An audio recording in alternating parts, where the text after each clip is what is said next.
so many challenges ahead. It's a little dizzy making, deciding how to kind of focus. We really do need to think about the importance of data and the way in which data is beginning to pose new concepts and frameworks that we haven't yet kind of aligned very well with our more traditional frameworks around the child. So I'm thinking, for example, about the importance of surveillance in talk of surveillance capitalism or data surveillance. It's a new concept for thinking about children online. It raises lots of new questions about the importance of being observed or unobserved, about the kinds of actors who are relevant and influencing the child's world. Everyone is suddenly thinking much more about privacy and its relation to data, and that takes us from thinking about privacy in the interpersonal space, which we traditionally do for children, and to think much more about privacy in socio-structural terms in relation to the state and in relation to corporations. So I think the digital innovation trends are posing new conceptual challenges for us and raising a lot of difficulties for us in theorizing the digital environment. I think also when scholars in our field try to think about all the different levels that they are working with, we are sometimes a little like the child who writes their address as my street address, my town, my country, the universe, as it were. We draw on a model like that of Bronfenbrenner to kind of put the child in the center and the family around, and then the school, the peers, the country, the culture, and so on. I completely understand why we do that, but for me, it has two real problems. And for me, these are where we need better theories in the future.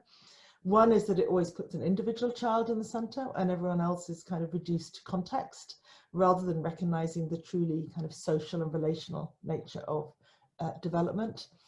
And the other is that because we always put the child in the center, we strengthen work on children online, but we don't take the work of children online to other fields for whom the child is not the center. We kind of bring things back to our framework, but we need to also find ways of putting the child into current thinking about surveillance capitalism, into current thinking about the Internet of Things, into thinking about data ecologies. And I think that's where our theories of the future should show. Where does the child speak to and is relevant as part of the debates that others are having all around us, which generate new insights.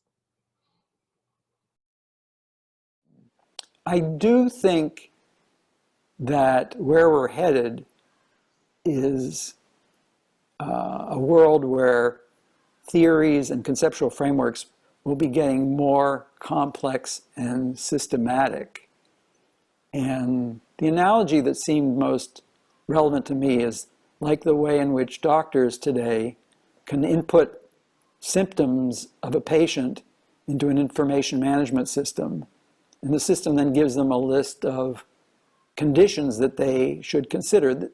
This is basically the generation of multiple theories about the symptoms that the doctor needs to empirically test for. And I think in social science, we should head for that same kind of a model where we have a problem that we're interested in explaining, and maybe with the help of some technology and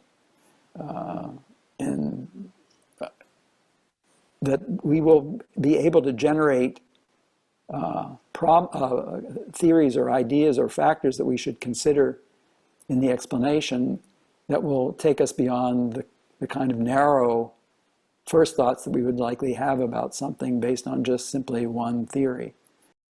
I'm tempted to say this depends on the future, and I'm not good in actually anticipating the future. What is important, we have already talked about what is needed with regard to theoretical considerations in the face of today's developments. With regard to the future, I think the key issue is that we need to keep on carefully observing societal developments and their specific challenges for children and young people, and that we need to observe societal discourses that shape attitudes and actions of parents. And based on these observations, we need to develop theoretical concepts that help to better understand the opportunities and risks of children in the respective societal context.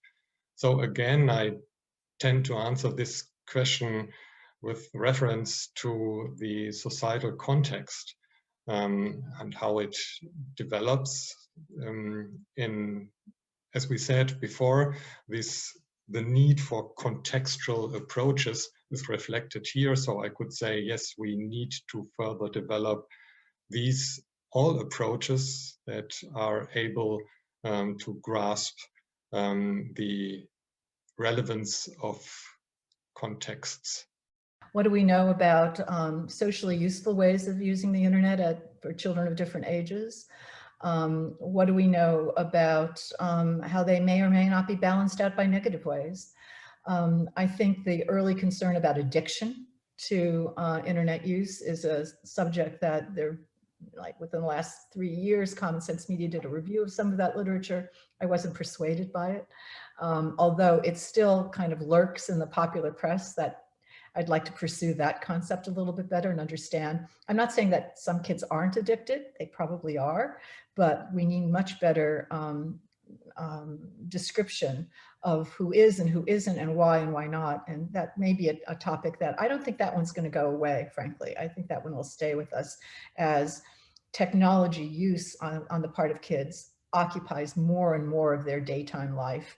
It's what they do in schools. If they're staying home now, they're all on technology. And so they use it for entertainment, for information, for schooling. It is a large part of what they're doing. And so I think we do need to understand that phenomenon better of technology and not using technology when they do and when they don't.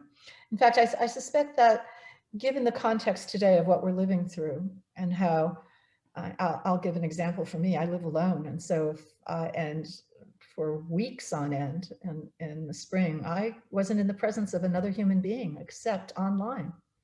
And for some children and some families, that may be the case today, and it may be the case in the future.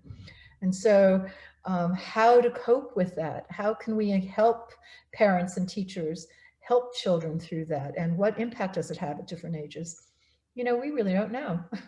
We really don't have the answers to a lot of those questions. So if anything, I think the social effects, not just the cognitive effects, but the social effects of technology use are becoming much more apparently of interest today because of the dominance of using technology. And that's a very different phenomenon. That's trying to understand the contemporary world that children are growing up in. Like I said before, I think that theory can be used as this warm, comfortable blanket that you can sort of help you, but theory can also be used as a pacifier. And I think that maybe, and very crudely and honestly speaking on myself, I think that this, what is generally known as the new sociology of childhood, has become sort of a pacifier, just saying that we are paying attention to children's agency and we're in this field. And I'm thinking maybe we could frame and work on this further. First of all, could we still call it a new sociology of childhood when it's, you know, decades and decades old?